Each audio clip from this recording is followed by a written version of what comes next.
After a long wait, House of the Dragon has finally returned to our screens. To be completely honest, the Season 2 finale was a real letdown for many fans. 7 episodes of tense preparation and lining up pieces on the Westeros chessboard ended without a true, explosive climax. In the meantime, the spin-off A Knight of the Seven Kingdoms garnered rave reviews, meaning showrunner Ryan Condal had to shift into high gear to win back the audience's trust. And he succeeded. The first episode of the 3rd season delivers exactly what we have been waiting for: the Battle of the Gullet. If you thought the series lacked action, this episode will leave you breathless and with a mountain of questions. Below is a detailed breakdown and explanation of everything that went down in this shocking premiere. Warning: this article contains massive spoilers for Season 3, Episode 1 of House of the Dragon, chaos in King's Landing, and a shocking encounter. While a historic conflict brews at sea, scenes that are no less dramatic and bizarre unfold within the castle walls. King Aegon, Tom Glencairn, attempts to flee King's Landing, accompanied by Larys Strong, Matthew Needham. However, his freedom is short-lived. He is captured the moment he steps into territory controlled by the Blacks. His brother Aemond, Ewan Mitchell, wastes no time and immediately takes the Iron Throne, assuming total control. When Alicent Hightower, Olivia Cook, returns from Dragonstone to persuade him to head toward Harrenhal, we are met with what is arguably the most shocking and unsettling scene of the premiere. Aemond kisses his own mother. This incestuous and twisted moment clearly demonstrates how far the Greens have sunk morally and psychologically in their struggle for power.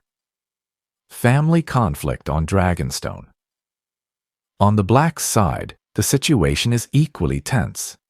Daemon, Matt Smith, is still in the Riverlands, attempting to rally allies for Queen Rhaenyra, Emma Darcy.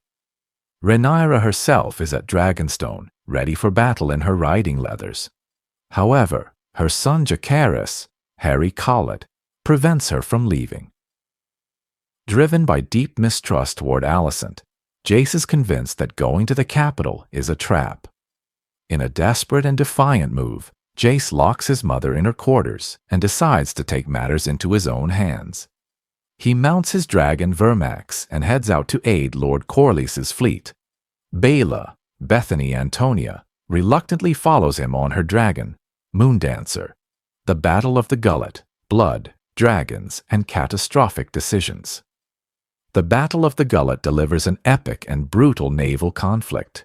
On one side is the mighty Valyrian fleet loyal to Rhaenyra, and on the other is a massive, heavily armed Triarchy fleet hired by the Greens, led by Sir Tywin Lannister.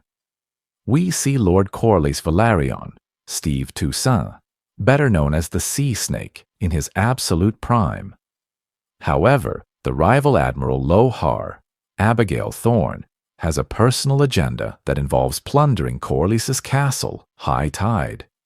Corlys sees right through his intentions and lures the enemy into a narrow strait. Although the Triarchy loses 2 ships, Lohar's vessel manages to literally split Corlys's flagship in half.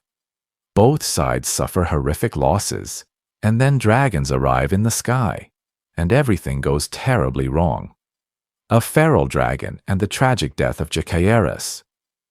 Alongside Jace and Baela, the battle is suddenly joined by Rhaena, Phoebe Campbell, who has managed to mount a feral dragon she calls Sheep Stealer. Driven by a desire to help, Rhaena makes a cardinal mistake. Sheep Stealer is a wild, untamed beast that does not take orders. Instead of attacking the enemy fleet, Sheep Stealer aggressively turns on Vermax, Jace's dragon, who was already wounded by Lohar's attacks from the sea. In a horrifying twist, Sheep Stealer burns Vermax alive, who dies and plunges into the sea. Jace manages to leap free from his falling dragon and grab hold of a wooden plank on the water's surface.